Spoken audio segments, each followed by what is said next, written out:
Is this thing on? Welcome back to Big Mouth and fancy seeing you here in June. Are very welcome, my friends, and especially my enemies. Now come in, sit down, no touching.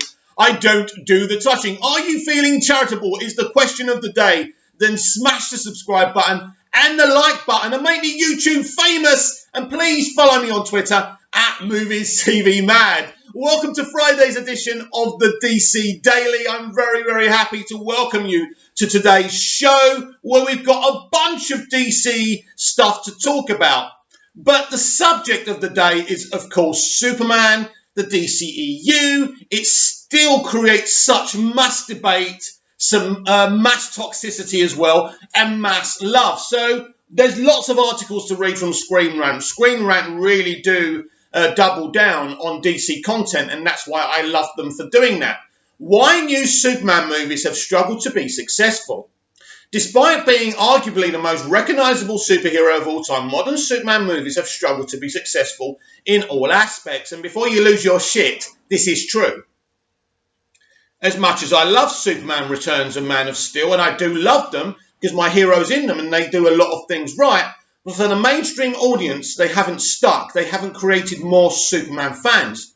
Despite live-action appearances that stretch back as far as 1948, Superman hasn't been as successful recently on screen as some of his other superhero counterparts. The Man of Steel is no stranger to the movie theatre, as he's appeared in 11 different live-action films since his creation, while most of his early appearances were found in black and white serials in the late 1940s and early 1950s. The character didn't hit blockbuster status until 1978, with the release of Richard Donner's groundbreaking Superman the Movie. The film shattered box office expectations and pushed the envelope of special effects, while also introducing the world to Christopher Reeve's timeless interpretation of the character.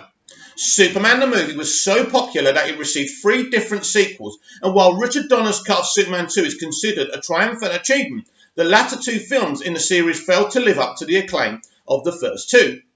As a result, Superman's cinematic appearances took a back seat to his TV escapades, and it wasn't until 2006 that the world was reintroduced to Superman in film through Not for Lack of Trying. Superman Returns was a soft reboot sequel to the Donner era of films, and it starred Brandon Routh as the main character. While his performance was stoic and charming in all of the right ways, the movie felt too stiff and unoriginal to warrant a sequel. Superman was once again forced back into hiding, this time until 2013 when Zack Snyder updated the character with the spectacle and action-driven Man of Steel starring Henry Cavill. Although the film was met with a polarising reception, it was successful enough for Cavill's Superman to receive 2 follow-up appearances. Even though both contemporary reboot attempts have their fair share of fans, neither one was entirely successful, which I think is really fair, at captivating audiences the way that Superman the movie did. Something is missing from the formula, an earnest attempt at balancing the timeless optimism of the character with modern sensibilities and social relevance. This is again very, very true. These are fair points. At the time they were released, both Superman the movie and Superman 2 were one-of-a-kind experiments from Warner Brothers. Superhero movies hadn't become a proven commodity like they are today, which meant that Donner and co. were truly inventing the wheel with that adaptation to find a balance between the right amount of spectacle and emotion. The filmmakers crafted a storyline that took audiences from Clark Kent's childhood to present-day conflict with Gene Hackman's Lex Luthor involving nuclear missiles and land development. The entire story borrows heavily from Joseph Campbell's monomyth painting Superman's origins as a classic example of the hero's journey. And that's what Superman the movie really is. And even Superman the movie and Superman 2 are the hero's journey. So it's very interesting, actually. But in 2020, the hero journey doesn't exactly a fresh contextualization of classic storytelling archetypes. Nowadays, audiences have become used to its trajectory, and while it isn't stale or unusual, most comic book movies blend it with a degree of nuance to keep it feeling unique to audiences. Since Superman is such an enduring and well-known character, most of his traditional good versus evil strongman adventures have lost their appeal. I don't agree with that, by the way. And aren't as captivating anymore. I don't agree with that, by the way, again. Even the comics have largely abandoned punch-out stories like Death of Superman Great story, nothing wrong with that. There's different ways to tell Superman stories. In favour of villains and conflicts that challenge his worldview. And moral altruism, something that the movies need to find a proper balance of.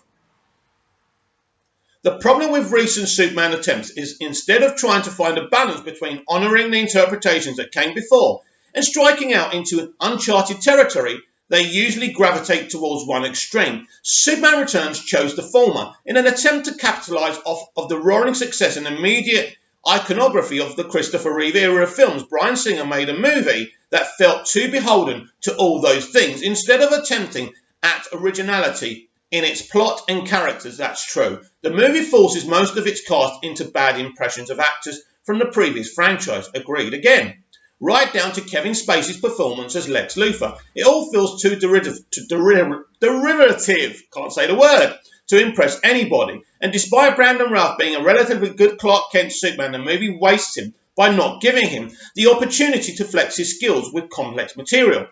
Superman Returns tries to be both things, a continuation of the Reeve Donner era and something new with him having this son, right? And these stories. But ultimately, he doesn't know what way to go. And that's the problem with that film. I still like it, and I still think it's a solid Superman film, and it's much better than Superman 3 and Superman 4 and even Justice League and what Superman was doing in that film put together. It was a good, solid attempt. But Bryan Singer coming out afterwards and saying, I wanted to get the Lady Wears Prada audience, it didn't make sense to me. So ultimately, Bryan Singer was a little bit crazy, unfortunately, but he was very talented. He could have made a great Superman movie if he actually tried to do something new, experimental and brave, and had, the inspiring aspiration of Superman, and at times a darker tone. The battling, there was hardly any action in the film, and that's where the problem was with that film. Also, when you look at the sets of that film, they look nothing like the sets from Superman the movie, Superman 2, Superman 3, or even Superman 4. And again, continuity-wise, that was an issue. With the apparent lack of success gained by Superman Returns, Warner Bros. Was eager to get another reboot of the character out the gate, this time in a radical different direction from the one that came before. That's why when Christopher Nolan and David Goyer approached them to pitch a grounded First Contact style story with the character, it was the first pitch that was moved into production with Zack Snyder at the helm. Audiences everywhere were intrigued by the marketing of Man of Steel and the heavy emphasis on the world's reaction to the debut of a character like Superman.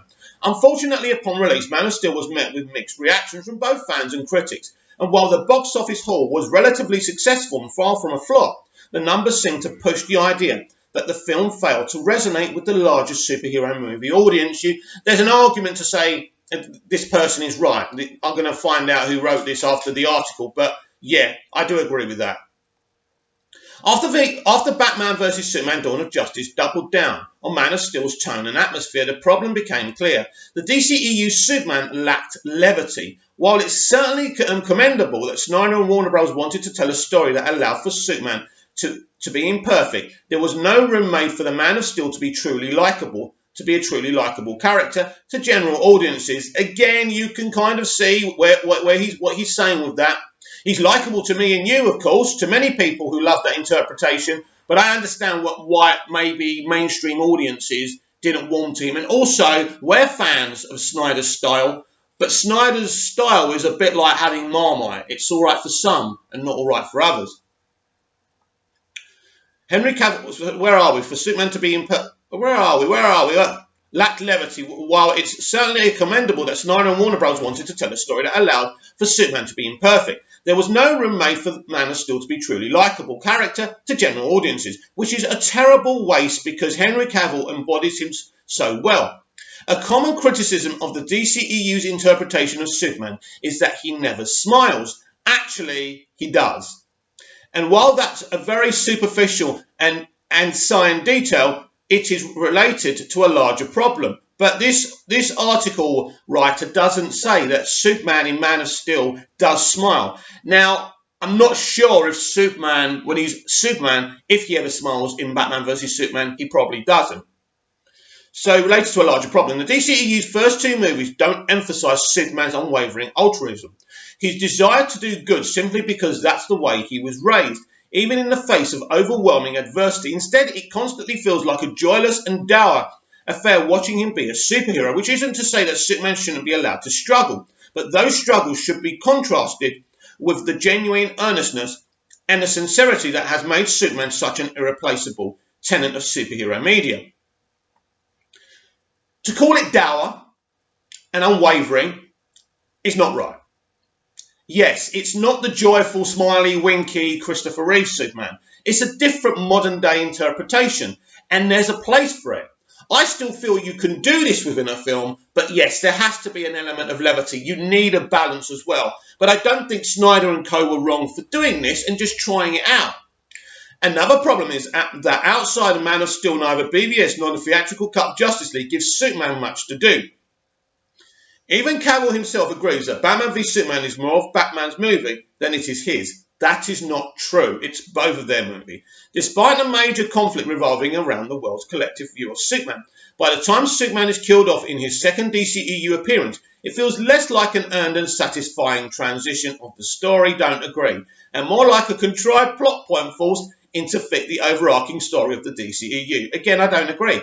This extends to his treatment in the theatrical cut of Justice League, in which he's once again turned into a plot device, this time a grinning and cartoonish caricature of what Superman should be. Now that Zack Snyder's Justice League is confirmed to be coming to HBO Max, fans can hope that Superman's involvement will return him to the status of main character and not a glorified story point. I don't agree with that. In Man of Steel and Batman v Superman, he's not a glorified story point. He's there. He has emotions. Really, both those movies are his arc and about him. So you can kind of accuse it of certain things, but no, I'm sorry.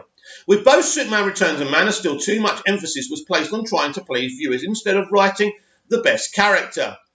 That's wrong. You criticise Man of Steel for not doing what people want with it. You can't have it both ways, mate.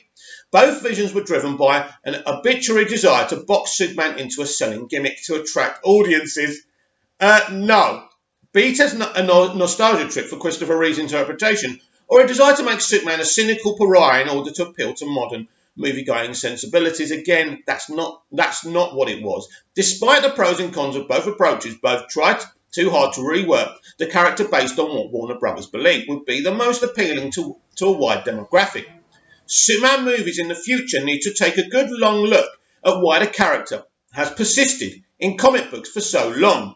Readers love Superman not because he was played by Christopher Reeve, nor because he's a brooding god who pities humanity. Fans love Superman because he's the ultimate wish fulfillment in humanity's desire for compassion.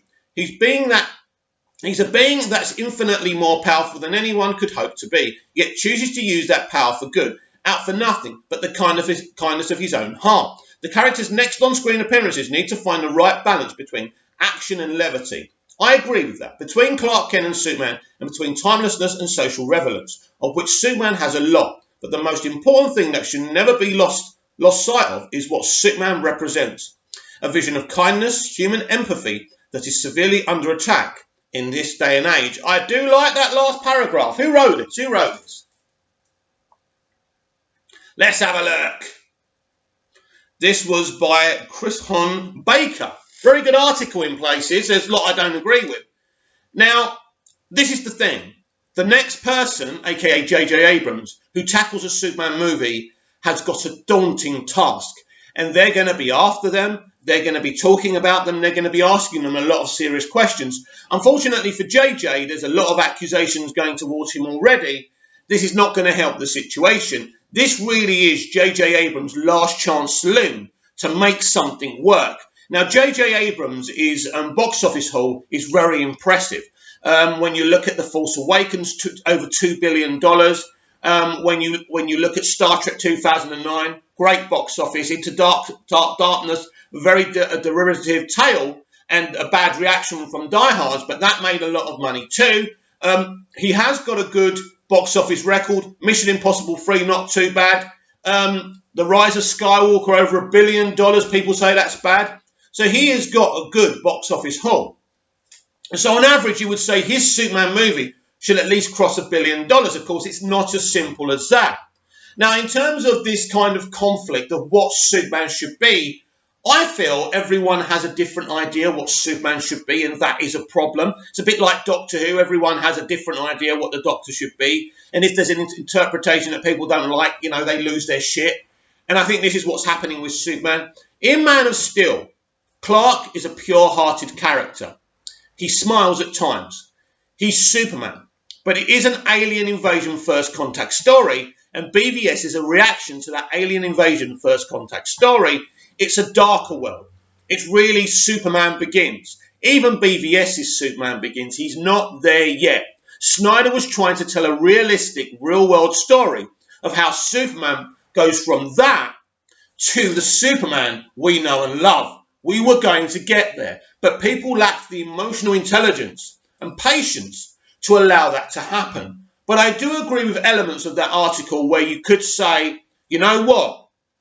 It's time for a balance. We want to see this pure-hearted hero. We want to see some levity, but we also want to see some darkness, and we want it to be contemporary as well. You can strike a balance and create something new and something wonderful, because one thing's for sure, we do need to show the mainstream audience how amazing Superman is. Jesse Eisenberg's interpretation of Lex Luthor has divided audiences ever since he appeared in Batman v Superman Dawn of Justice. I remember hearing of his casting and just thinking, oh my God, no way would I ever cast this guy as Lex Luthor, no way. And I've always wanted to see Michael Rosenbaum actually play the character again. I think Rosenbaum would have been a great Lex Luthor in BVS. It never happened. But what made me kind of support it a little bit was that I've known, and as we've always known, even before we saw him as Lex, that Jesse Eisenberg is one of the greatest method actors of this generation. So here we have an article from Screen Rant again. Justice League, Zack Snyder's Justice League, how the Snyder Cut can fix Jesse Eisenberg's Lex Luthor. I don't think he needs fixing too much, to be honest with you.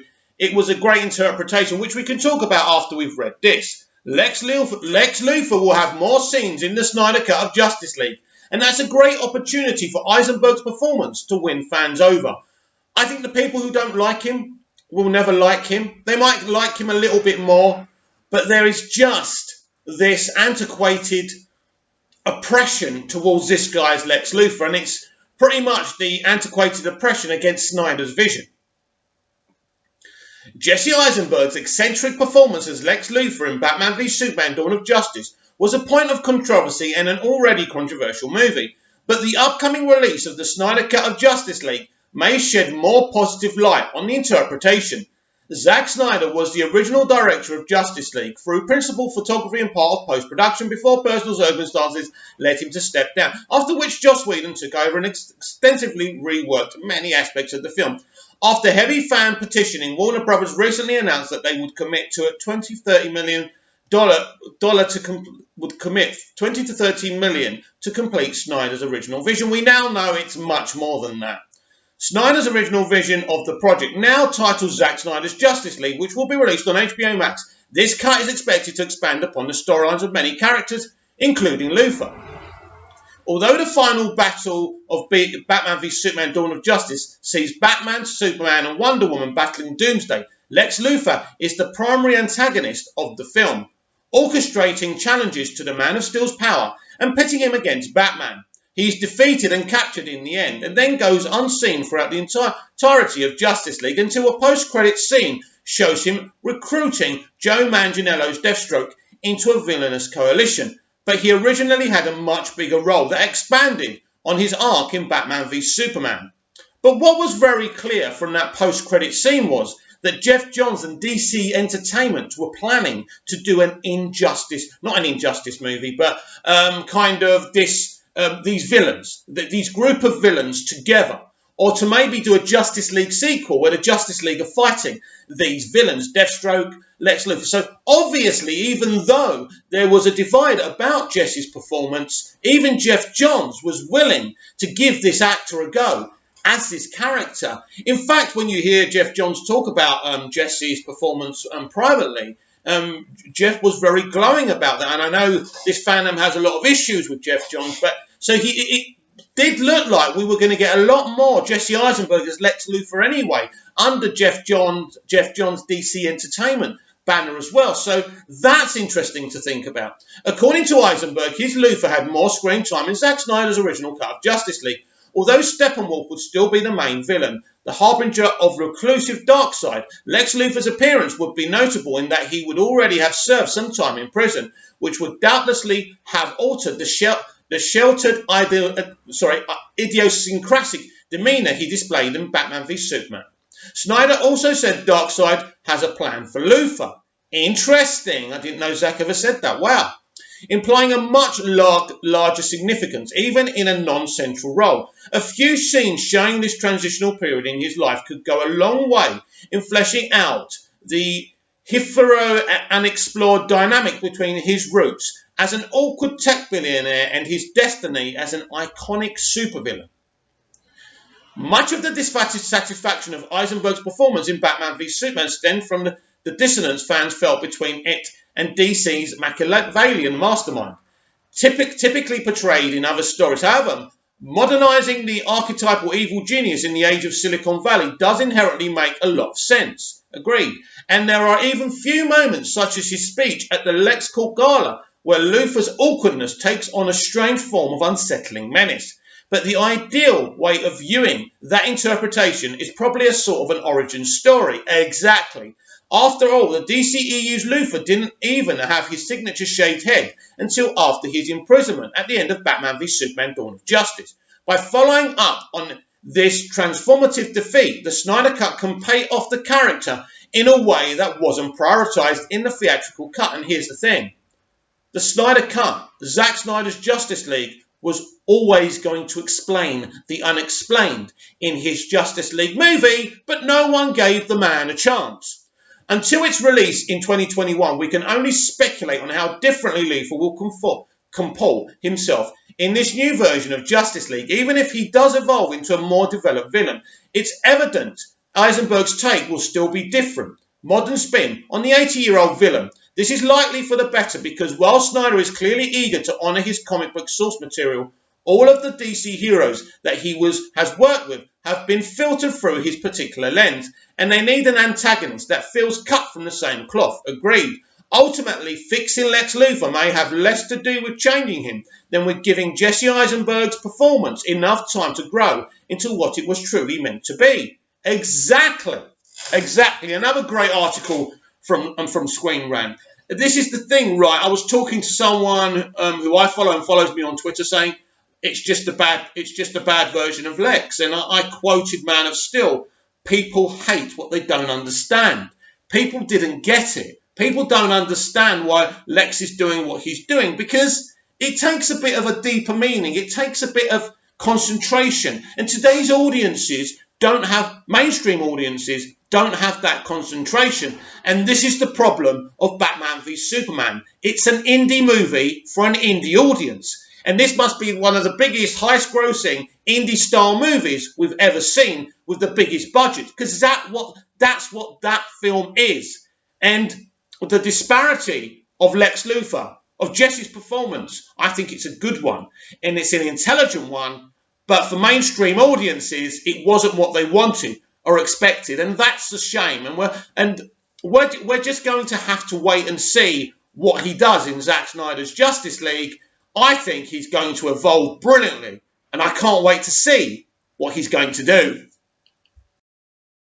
David F. Sandberg, the director of Shazam, is not scared in coming forward against criticism, like all of our wonderful DCEU directors. And I mean, Kathy Yan's been one who's come out recently. And I think when you've made something and people criticise you in maybe an aggressive fashion, you have every right to defend yourself. You know what I think of Birds of Prey. Birds of Prey is a solid, good, entertaining movie, but its commentary on the culture war and toxic masculinity really derived it from some of the audience, and that is problematic. But this is what BVS Picard said. Hey, Mr. Pony Smasher, with all due respect, a little less goofiness next time, please. That's all all publics here, not only kids, thanks. That's DC all publics here, not only kids, thanks. I have an opinion about this. Right, David F. Sandberg has this gif. David F. Sandberg is hilarious. Kids, question mark, don't know what you're talking about. Brilliant.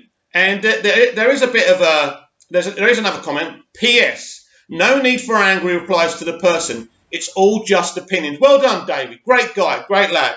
I like that. He's a really good guy, really creative guy. Him and his good wife. Brilliant. Entertaining us on social media via lockdown as well. A really good man and a really creative man. I don't agree with BVS _ Packard, and I'll tell you why. Because the DCEU shouldn't just be a franchise with one tone. It should be a franchise of variety. And this is what Walter Hamada has tried to implement. And there should be a place for kids to be able to watch DCEU movies. But there should also be films for adults like Man of Steel and Batman v Superman and Suicide Squad. Wonder Woman is a great example of film for kids and adults. There's a place for everyone here. And to say that it should just be for adults and not for children is something I really strongly disagree with. Zachary Levi talking about Shazam is a very, very interesting young actor, isn't he? Well, he's younger than me. I'm 48, but a lot of DCEU fans don't like him, especially Zack Snyder ones, because he was on stage. Someone asked him about the Snyder Cut, and he laughed and he said, "No way is that ever happening." And that did upset people. Probably the wrong thing to say. I do like Zachary, and I think Zach's brilliant, and I loved him in Chuck. Now, he helps a lot of people out. A lot of people talk about depression to him, and this is one from Brian McCarthy. Hi, Zachary Levi. Being hunkered down in isolation this long has led me to relive some past depression and related experience, such as suicidal thoughts. So in case I'm longer strong enough, just want to let you know you're one of the people who've inspired me to get this far. That's beautiful. He's inspired people, right? How can you hate him, right? This is the reply from Zachary Levi. Brian, do not give up. The darkness is lying to you. Your trauma is lying to you. You matter in this world. You add value to this world. You are wonderfully made. You are seen and you are loved. And you are worthy of that love. You are love and an extension of God on earth. Obviously, I'm not a religious guy, and obviously Zachary is. Why do I keep saying Zachary? Zach. Let's just call him Zach anyway. So, look, brilliant. And, a lot of people come after Zach, and he's been replying to them. And quite right, too. You shouldn't just allow people to come at you. I like Zach Levi. And someone posted the worst casting in DCE history, and a lot of people are either saying Jared Leto or Zach Levi. And that's disappointing, because he's a great Shazam. But just because this film is brighter and family-friendly, you're going for Zach, and because he's honest in his opinions. He doesn't have to like Zack Snyder. He doesn't have to like his interpretation of the DCEU. Everyone can have different opinions, As Clint Eastwood said as Dirty Harry, opinions are like a-holes. Everybody's got one. And once we respect that, it's great. Zachary Levi has replied to someone who could have been on the cusp of killing themselves. Imagine you've tweeted this guy and he replies to you. You're probably not going to want to end your life anymore. Your depression may subside for a few hours. So Zachary Levi, you're absolutely fantastic. And I loved you in Shazam and Chuck and Entangled especially. So there was a lot of hype yesterday because there was a big PlayStation 5 announcement announcing some of the games they're going to have. And everyone believed there would be a Batman game announced. But there wasn't. But this article came before that. And I think it's interesting because I don't think everything has been announced yet. There's a big future for the PS5 for years to come, maybe 10 years to come, right? So there's potential of a Batman and a Superman game. You know me, I've ranted about this before. I can't believe we haven't got an epic Superman game out there. I know we've got Injustice, and that's awesome, but we deserve more than that, and so does Superman. Anyway, leaked next-gen Batman game may have Batman Beyond influence. Wouldn't that be awesome? An enticing hint regarding the newest Batman game has just been leaked, suggesting upcoming title will draw influence from Batman Beyond. A hint at the newest Batman game has just been leaked for the upcoming PlayStation 5 event on June the 11th. As I said, we already had that. and it looks like it could be drawing influence from the much-beloved Batman Beyond animated series, even possibly serving as an adaptation of the show, airing for the 3 seasons on Kids WB during the early 2000s as part of the highly successful DC animated universe. This futuristic cartoon told the story of an aged Bruce Wayne passing his mantle as the defender of Gotham City to a young high school student named Terry McGinnis. You know what? I don't want to change the subject, but I kind of do. That could be kind of what's going on with Robert Pattinson's Batman. We just don't know it yet. Who knows? It's probably implausible, but you never know. It's a theory. Anyway, taking that tinfoil hat off and going back to this, rumours of a new Batman title being developed by Batman Arkham Origins WB Games Montreal have been circling the internet since last September, with the game supposedly set to be unveiled during the now cancelled E3 2020 press conference before the coronavirus pandemic halted those plans. These vague clues hinted that this hypothetical Batman game would be a continuity of Reboot, Rocksteady's critically acclaimed Arkham franchise, pitting Bruce Wayne's dark alter ego against a secret society known as the Court of Owls. However, new developments suggest that the developer might instead be taking things an entirely different direction. Reddit user UThirstyLeaker13 recently posted the enticing below image and an alleged screenshot from the announcement of this new Batman game, supposedly taken from tomorrow's PlayStation 5 console reveal event. We now know that didn't happen, so sorry Reddit guy, you were wrong. This screenshot depicts a Batman insignia, Batman in line with the one used in the Batman Beyond animated series, and those of the past games, as well as caption reading Capture of the Night, and logos for both the PS4 and PS5, hinting that the title may be a PlayStation console exclusive, or at least being touted as one by Sony, as console manufacturers are wont to do, given the quality of the leaked image and the timing of the post. The leak seems legitimate. We now know it's not, but as we know, this announcement may come later. They may be saving it for later on. While fans were initially hesitant to embrace a new character in the iconic role of the Dark Knight, Batman Beyond was well regarded during its 3-year run thanks to its fresh take on the world of Gotham City, solid writing and great voice acting performances from newcomer Will Friedle as rookie Caped Crusader Terry McGinnis and the ever iconic Kevin Conroy as the retired Bruce Wayne. The show's universe was eventually adapted into the DC Comics canon proper in 2011, and there is still demand for a 4th season, even decades after Batman Beyond aired its last episode in 2001. It remains unknown whether this leaked Batman logo is merely a nod to the classic Batman Beyond cartoon or an indication that the new game will be an adaptation of the show, but the idea of the latter would certainly be exciting for fans of Terry McGinnis' futuristic exploits. The vibrant cyberpunk world of Neo Gotham would look fantastic while rendered with the PS5's much-lauded next-gen hardware, and Terry's upgraded batsuit and high-tech gadgets might make for some fun gameplay. The change in setting could also work with the narrative perspective with regards to Rocksteady's Arkham universe, as 2015's Batman Arkham Knight famously ended with Bruce Wayne retiring from the mantle of the Dark Knight, just as he did in Batman Beyond. In any case, it seems fans will have a new Batman game to look forward to during the PlayStation 5 console reveal tomorrow, regardless of who is under the famed Bat cowl or what period they are operating under. Well, as we know, there was no Batman game, unless I was wrong, because I didn't sit through all of it. But I think we can be very confident at least the Batman game is coming. We know that the Miles Morales version of Spider-Man is getting a game. They announced that yesterday because last year's Batman game, or the game from the year before, was very successful for Sony. So they're going with that as their lead. But don't lose hope. I think we will get a Batman game, an epic one, in the months ahead. And to just be very, very patient. And I'm just waiting to pre-order the PlayStation 5. Now on the DC Daily, we are delving into the comics. Batman's new mastermind villain has finally come to kill him. At the end of Batman 92, the Caped Crusader runs into the sinister new villain, the Designer, who is very intent on killing him.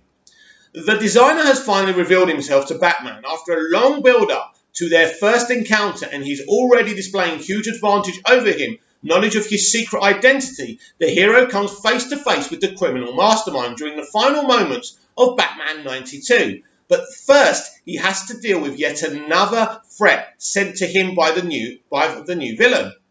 We've gotten glimpses before of the designer and his intentions during the course of writer James Tynion's Fourth's their Dark Design storyline, but until now he's stayed mostly hidden in the shadows.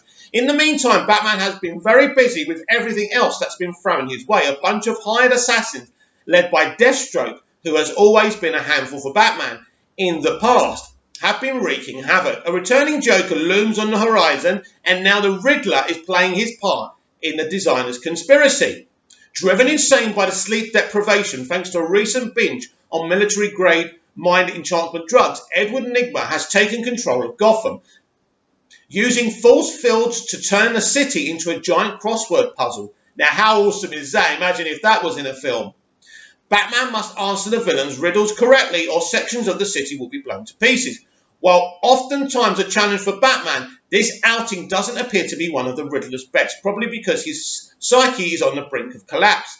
Nygma's elaborate plan is easily dismantled and he is tracked down by the detective, who is then finally confronted by the mysterious designer. In the final page of the issue, he greets Bruce by name, then invites him to have a chat before he kills him.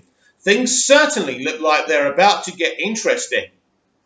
Escalation has been a major theme for many superhero comics, and it's at the core of the Batman mythos. When Bruce Wayne decided to don the cape and cowl, Gotham's criminals and their tactics followed suit, with each faulted attempt at the hands of the Dark Knight. The members of his rogues gallery had to step up their antics, but the gradual way in which they did so is what allowed Batman to stay one step ahead. That's what makes the designer so interesting, his strategy of going so big that your adversary has no chance to guess what your plan of attack will be. It's simple but genius, and with his knowledge of Bruce's identity already evident, it will be interesting to see what he brings to the table in the book's next installment. I like the concept of the designer because, as the author of that article said, he's a lot bigger. He knows who Bruce is. He's a threat, and he seems to know a lot more than Bruce ever thought. So I like that. I think it's very, very exciting to see these new villains created and not just go back to the old ones. I like the fact that the Joker's on the crust there. You've got the Riddler with that awesome crossword, force field and things like that. Really, really good ideas, and new ideas are always needed in comics to keep people interested. And we stay with the DC Comics universe here on DC Daily, trying to cover everything comic book as we go forward with our new title. And this one's an interesting one, again from Screen Rant. Suicide Squad is killing Deadshot in DC Comics. Yes, really. Oh, I can't wait to give this a read.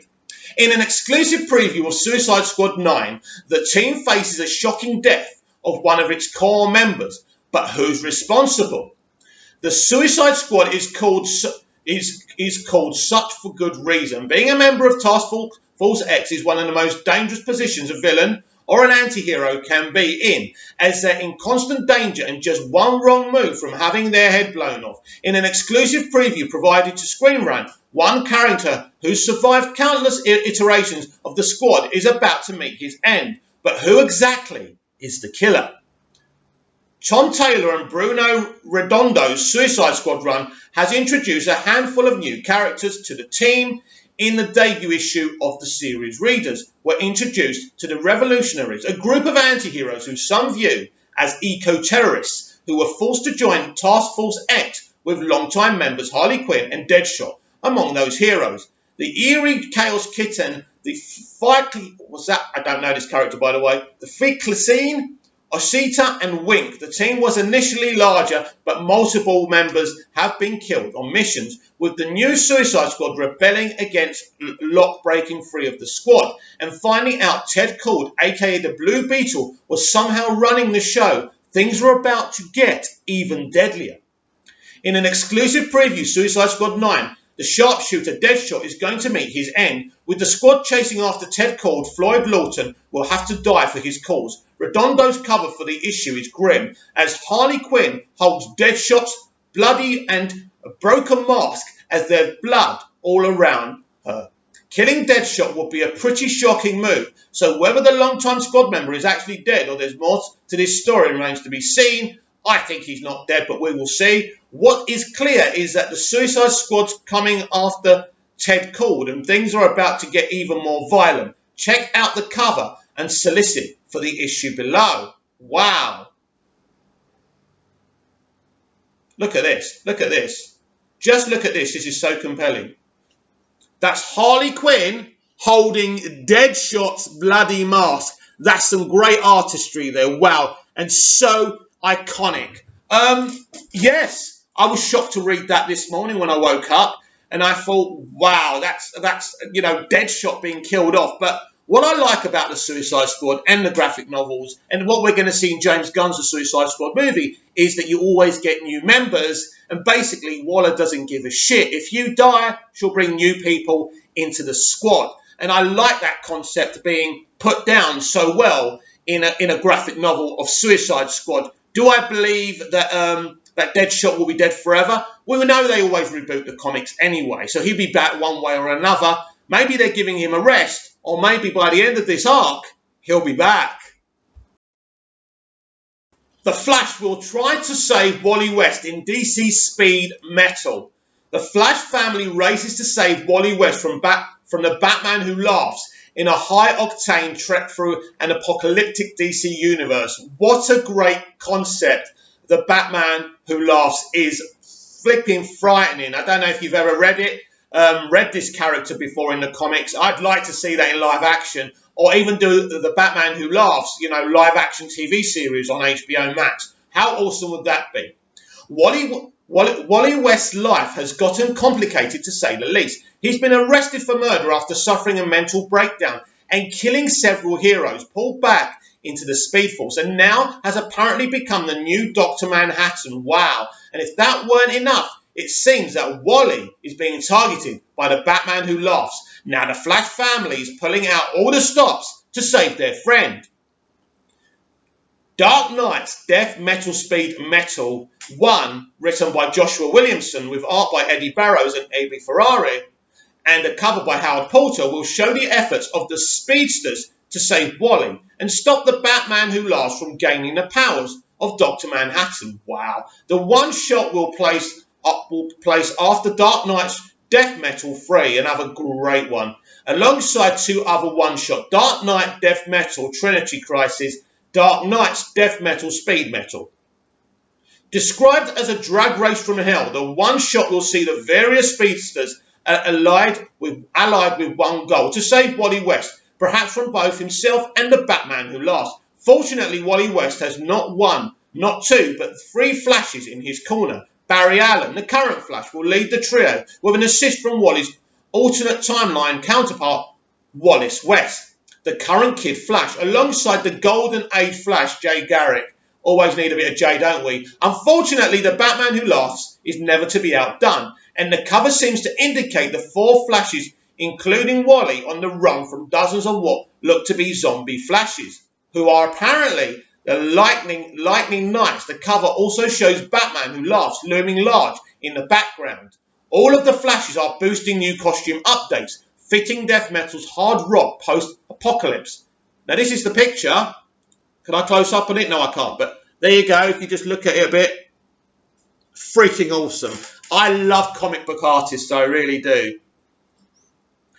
The one shot looks to be a thrilling race for Flash fans, and it's awesome to see so many generations of character in play here, including fan favourites West and Garrick, given that Wally was last seen trying to finish Dr. Manhattan's work of resetting reality. It seems likely that Wally West will play a big role in Death Metal, or perhaps undoing twisted reality the Batman Who Laughs has unleashed altogether, while the story is somewhat limited in how much ground it can cover in a 48-page one-shot. The stage has been set for an awesome race between the forces of good and evil. Just who will cross the finish line remains to be seen. Wow. Now, here's a proper look at the cover, actually. Wow.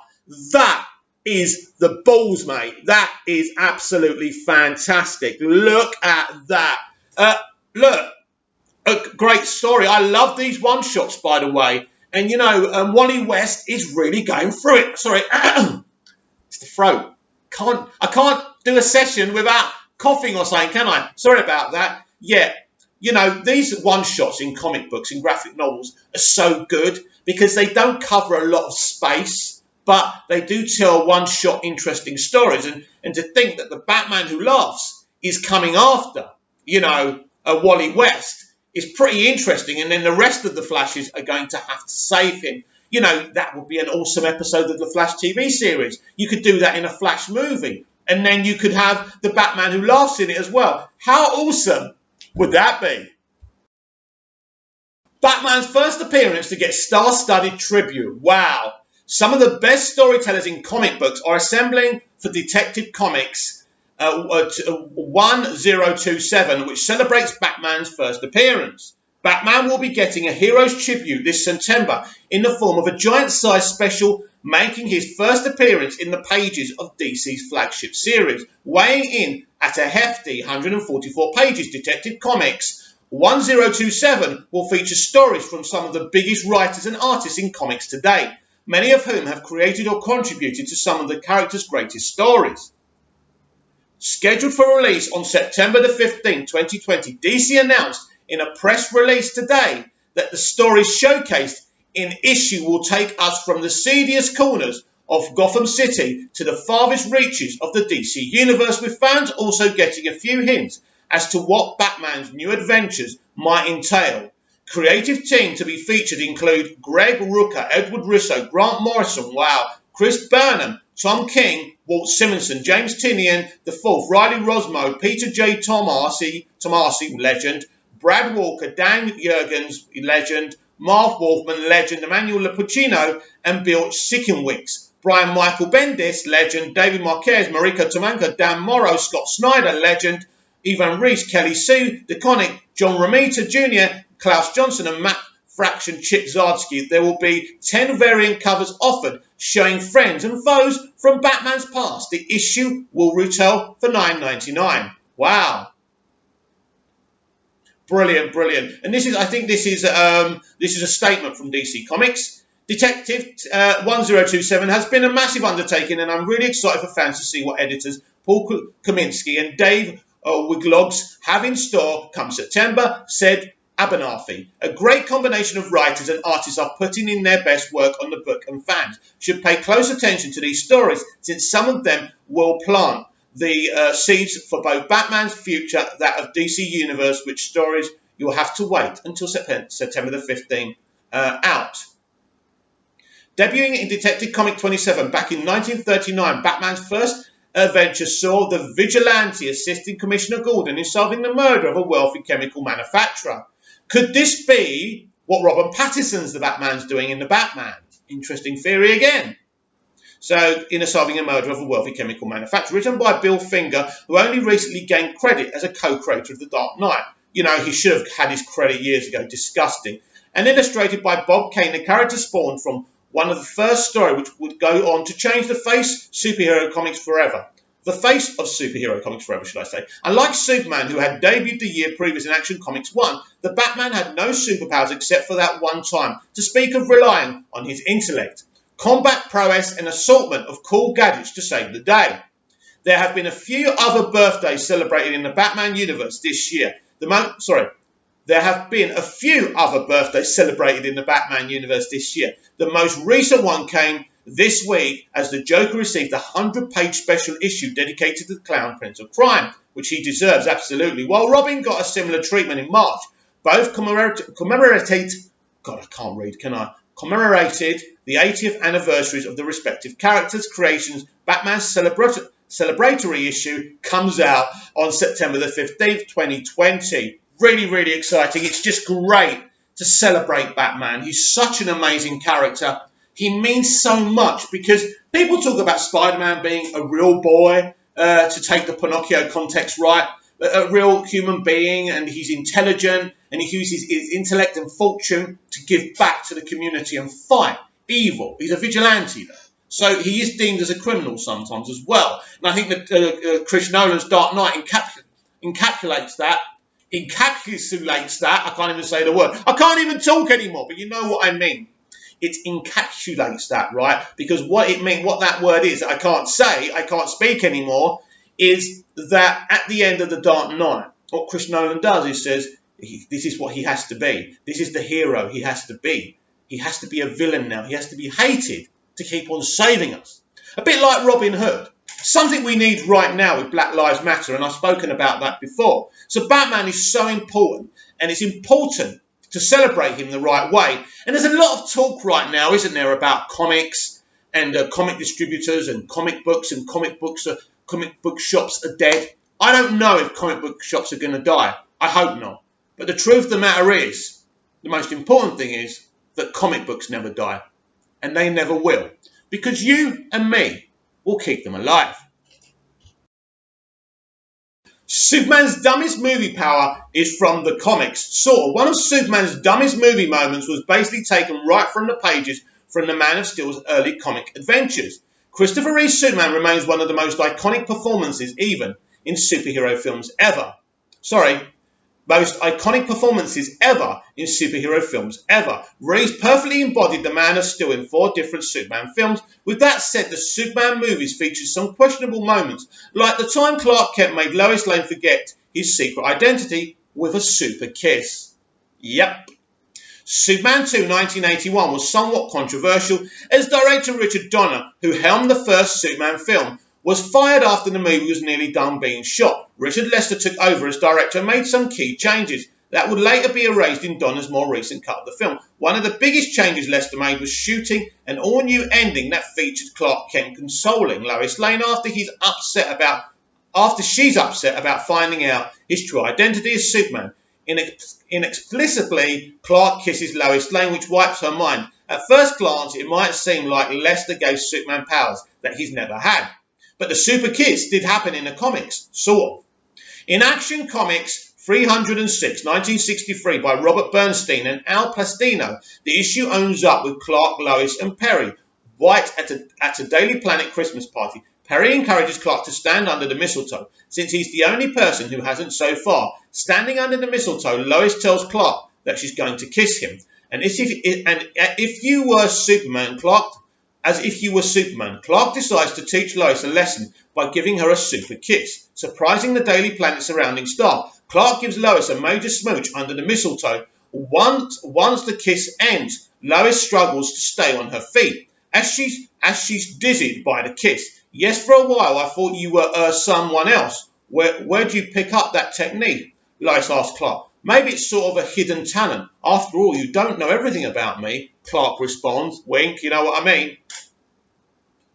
The moment ends with Clark thinking Lois would pass out if she knew it was Superman, my other identity, who kissed her. While the super kiss didn't erase Lois' memories, which is incredibly messed up when you think about it, it did have a noticeable effect on Lois. She was completely mystified about the kiss and nearly passed out. Superman's super kiss was even too powerful for Lois to fully withstand. It's a bizarre moment, and thankfully Clark's kissing powers haven't been frequently revisited on the films or in the comics. Now, we need to give a bit of background for this. So, originally, Superman 2 was going to have Superman going around the Earth, turning it backwards, going back in time, so everything was set back. Because I don't know why.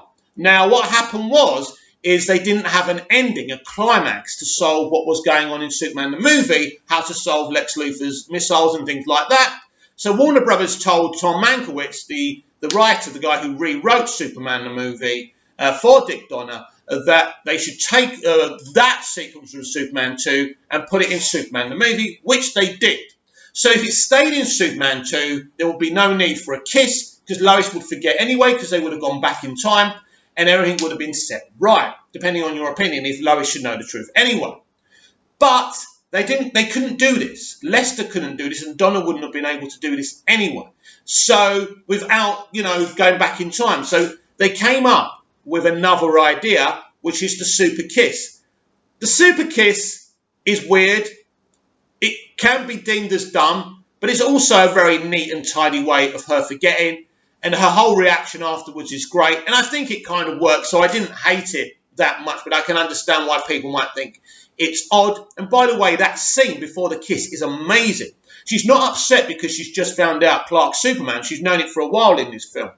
She's talking to him. How is she supposed to greet him at the Daily Planet every day? As Clark or Superman? She's broken-hearted. She doesn't want to share him with the rest of the world. And it's a great scene, and Margot Kidder and Christopher Reeve are absolutely fantastic in that part of the film. It really gets to you. If you haven't seen it, you really need to check it out. It's been a massive week for Release the Haircut, and here we have a Suicide Squad photo shows cutscene of Katana possessed by Enchantress. Now we've had character events, haven't we, over on Twitter for Release the Haircut, and they've been very, very, very, very popular and successful. A new photo from David Ayer's Suicide Squad shows a closer look at a cut scene involving Katana Karen Fukura being possessed by Enchantress Carla Devine, or however you say her name. It's common knowledge now that the Suicide Squad released in theatres in 2016 isn't exactly the film Ayer set out to make.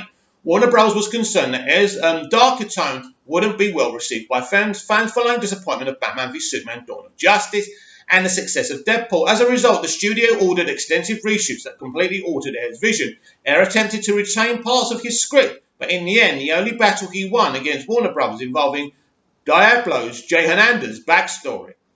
This means that several scenes and storylines, including one glimpsed at in Suicide Squad's trailers, were cut out of the theatrical version. It seems like the character that suffered the most from these cuts was Jared Leto's Joker, according to Ayer. Most of Leto's work on the film hasn't been seen, and he was treated unfairly by those online following the release of Suicide Squad. Of course, the size of Suicide Squad's cast means other characters saw their roles reduced with reshoots, as seems to be the case for villain Enchantress and Katana. Ayer had previously told fans there was a scene in his Suicide Squad where Katana became possessed by Enchantress, Tendril, and attacked titular squad. It was briefly shown in one of the film's trailers, but much of the scene remains a mystery. Ayer, however, has provided a new look at the scene in his Instagram story, which you can see down below. And here it is. There's not much, you can't really garner much from this picture, but she's meant to be possessed by Enchantress in that clip. It's something I'd love to see, by the way. Ayer's new revelations about his cut of Suicide Squad had led some fans to push for Warner Bros. To release it. Now that the Snyder cut of Justice League has made history, proven fan campaigns can really work. There are many who believe the same can happen for Suicide Squad. Ayer is certainly on board for it, as he's confirmed his cut of the film exists, would be easy to complete. Warner Bros. Hasn't commented on it just yet, but it does seem like the release of Ayer's Suicide Squad could be a real possibility. The latest black and white image from Ayer's Suicide Squad actually feels reminiscent of the way Zack Snyder would post pictures from his Justice League. It's clear Ayer is aiming for the same conclusion Snyder received. Based on the response online, there's definitely an audience interested in the version of Suicide Squad that involves Katana fighting the team and Diablo surviving to the end of the movie. Until Warner Bros. Makes an official decision, though, expect more teases from Ayer. And there's another big revelation from David Ayer's Suicide Squad. Apparently, and I don't know, take it with a grain of salt, as the Americans say, apparently Wonder Woman is in David Ayer's version of Suicide Squad. Now, it's Slipknot. Apparently, she captures him in 2002, sends him to jail, and that's how he ends up as a member of Task Force X. I would absolutely love to see Gal Gadot's Wonder Woman in that film, and it sets her up perfectly for her movie Wonder Woman and Zack Snyder's Justice League as well. So that's a bit of a shocker. I would absolutely love to see that. And finally, we are getting on an online Comic-Con, right? But Warner Brothers and DC Comics have made a very, very big announcement. They're not attending that one. Of course, it's online. They don't have to go anywhere, but you know what I mean. No, DC and Warner Brothers are going to do their own DC Comic-Con online in August. Releasing exciting news about comics, animation, and movies. This is massive. This is something we simply must attend online because this is it. These are the announcements in film and TV we've been waiting for. And it could be the announcement of David Ayer's Suicide Squad we've been waiting for as well. So that's August. I forgot what date. But this is the new normal at Warner Brothers, at Warner Media. AT&T are taking DC Comics, TV shows and movies to another level. And I'm excited about it. comment down below, like, share and subscribe, and I'll be back tomorrow with even more DC Daily. See you again soon.